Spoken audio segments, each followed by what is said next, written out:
মানুষদেরকে মূর্তি পূজার সামনে থেকে ধরে এনে আল্লাহর সামনে সেজদা করানো। এটা ছিল আল্লাহর ওলিদের অবদান। আল্লাহর ওলিদের অবদান ছিল সমাজের মানুষ জাহান্নামী হয়ে যাচ্ছে, তাদেরকে হাত ধরে জান্নাতের রাস্তায় নিয়ে আসা। এটা ছিল আল্লাহর ওয়ালিদের অবদান। আর আলেম সমাজ, মুহাদ্দিসিন, মুফাসসিরিন, উলামা, ফুকাহা, স্কলার, এনাদের অবদানটা ছিল লেখালেখির মধ্যে। এনারা লিখতেন, কাদের জন্য লিখতেন?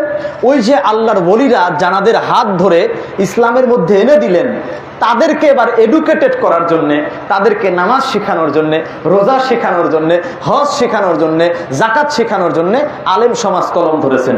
আমার কথা কি বুঝতেছেন? ক্যাটাগরিটা ভিন্ন। প্রথম ক্যাটাগরি হুজুরে গাউসে পাকের অবদান ইসলামের মধ্যে কি? ওনার অবদান হচ্ছে উনি আমাকে জাহান্নামের রাস্তা থেকে হাত ধরে জান্নাতের রাস্তায় নিয়ে এসেছেন। এটা গাউসে পাকের অবদান। বুঝতে পারলেন? খাজা মঈনুদ্দিন চিশতি রাহমাতুল্লাহ আলাইহি, ওনার অবদান কি ইসলামের মধ্যে? ওনার অবদান মূর্তি পূজার, মূর্তির সামনে গিয়ে মানুষ সাজদা করত, ওখান থেকে টেনে ধরে এনে আল্লাহর সামনে সাজদা করাইছেন। এটা হচ্ছে খাজা মঈনুদ্দিন চিশতি রাহমাতুল্লাহি আলাইহির অবদান। এবার আবু হানিফার অবদান কি?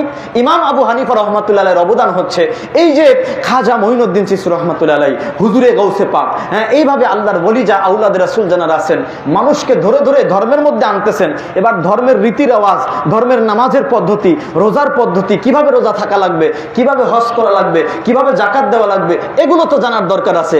এবার ইমাম আবু হানিফা রাহমাতুল্লাহ আলাইহি কলম ধরলেন যে নামাজ কিভাবে পড়তে হবে, নাভিতে হাত বাঁধবেন নাকি বুকের উপরে হাত বাঁধবেন, হাত যখন তুলবেন কি কান পর্যন্ত তুলবেন নাকি কার পর্যন্ত চলবেন, এই সিস্টেমগুলো এবার ইমাম আবু হানিফা রাহমাতুল্লাহ আলাইহি লিখতে শুরু করলেন। তো ওনার ক্যাটাগরি ভিন্ন। আমি কি বুঝাইতে পারতেছি ভাই? ওনার ক্যাটাগরিটা ভিন্ন। ইমাম আবু বুখারী রাহমাতুল্লাহ আলাইহি, ইমাম মুসলিম, ইমাম তিরমিজি, ইমাম নাসাই, ইবনে মাজাহ, এনারা আবার কি করলেন? রাসূল পাক সাল্লাল্লাহু আলাইহি ওয়াসাল্লামের মুখ নিঃসৃত বাণী, ওনার পবিত্র জবান পাক থেকে যে বাণীগুলো বের হয়েছে, এই বাণীগুলো সারা পৃথিবী থেকে একত্রিত করে মানুষের কাছে তুলে ধরলেন, যেন মুসলমান যারা হয়েছে, যারা মুসলমান হয়েছে তারা যেন রাসূল পাকের এই বাণীগুলো পড়ে পড়ে নিজেদেরকে আরো পরিশুদ্ধ করতে পারে। কারো অবদানকে অস্বীকার করার কোনো সুযোগ